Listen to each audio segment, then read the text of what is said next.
एक बात दिल की आपसे कहना चाहता हूं। आपने देखा होगा कि जब सीजेपी का आंदोलन शुरू हुआ, शुरुआत में कोई भी मदद के लिए आगे नहीं आया, यहां तक कि खाने की मदद के लिए भी आगे नहीं आया। और धीरे धीरे जैसे तैसे आंदोलन को हफ्ता गुजर गया, कुछ लोग पहुंचना शुरू हुए, मैं लगातार जाता रहा। फिर आपने देखा कि लोग और आते रहे, मदद के लिए लोग हाथ बढ़ाते रहे। लेकिन मदद का हाथ कैसे बढ़ा? बड़े नेताओं ने भी आना क्यों शुरू किया? जब लोगों ने देखा कि अब बहुत भीड़ है, मंच सज गया है, चारों तरफ कैमरे बढ़ गए, चलिए अब चलते हैं। अब फिर वहां से शुरुआत होती है मदद की घोषणाओं की। लोग आके घोषणाएं करेंगे, हम मदद देंगे, हम मदद देंगे, हम मदद देंगे। उसे बीच में क्या होगा? बच्चों के खिलाफ एफआईआर हो गई या कोई और कानूनी मदद की जरूरत है तो प्रधान भूषण साहब आ जाएंगे, जी मैं मदद करूंगा। कपिल सिब्बल साहब आ जाएंगे, अरे अच्छा मदद, मैं तो केस भी लड़ूंगा, मैं तो 1 करोड़ रुपया भी फंड दूंगा। कितना अच्छा लगता है नहीं, जब किसी मुद्दे की देश भर में चर्चा हो रही होती है, हमें पता है कैमरे लगे हुए हैं, माइक लगा हुआ है, कर दो घोषणाएं, पूरा देश जानेगा, देश सोचेगा सिब्बल साहब कितना सोचते हैं देश के बच्चों के बारे में। मैं आपको याद दिलाना चाहता हूं, पिछले साल एसएससी का मामला, एडीक्यूटी के सेंटर्स से बच्चे दुखी आ गए थे, अत्याचार हो रहा था बच्चों के ऊपर। हम सुप्रीम कोर्ट में पीआईएल लगा चुके थे, वकीलों के आगे जाके हाथ कर जोड़ते थे, साहब हमारा केस लड़ लीजिए, हमारा केस लड़ लीजिए, बच्चों के साथ गलत हो रहा है। वहां हमसे कागज तैयार करने के 60,000 रुपए भी ले लिए थे और उसके बाद हमें महीनों टहलाया गया था, 5-6 महीने तक टहलाते रहे।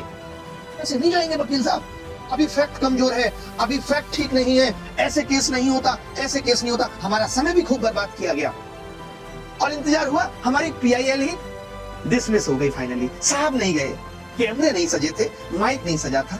मैं ये इसलिए बता रहा हूं कि देश के लोग भी ये जाने कि आज जो मैं एक डायलॉग हमेशा कहता आया हूं कि एक केला तब दिया जाएगा जब उस केले से 10 रील कट जाए, और उस रील की आड़ में नाक भले ही कट जाए से मतलब नहीं है, लेकिन रील कट जाए ताकि उस एक केले की कीमत से और 10 केलों की वसूली हो जाए। ये मदद का आलम है, कोई नहीं आएगा मदद करने।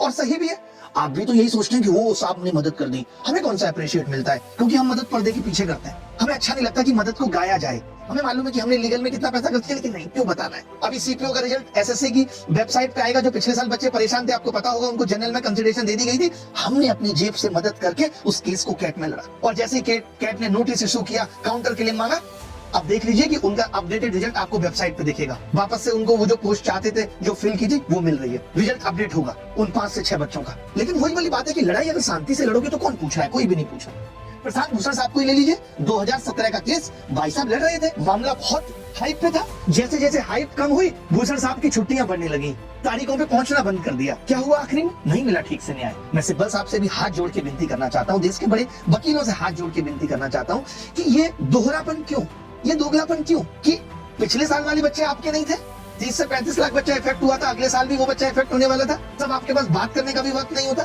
और सीजेपी की आप मदद करना चाह रहे थे तो 31 दिन से आप कहाँ थे?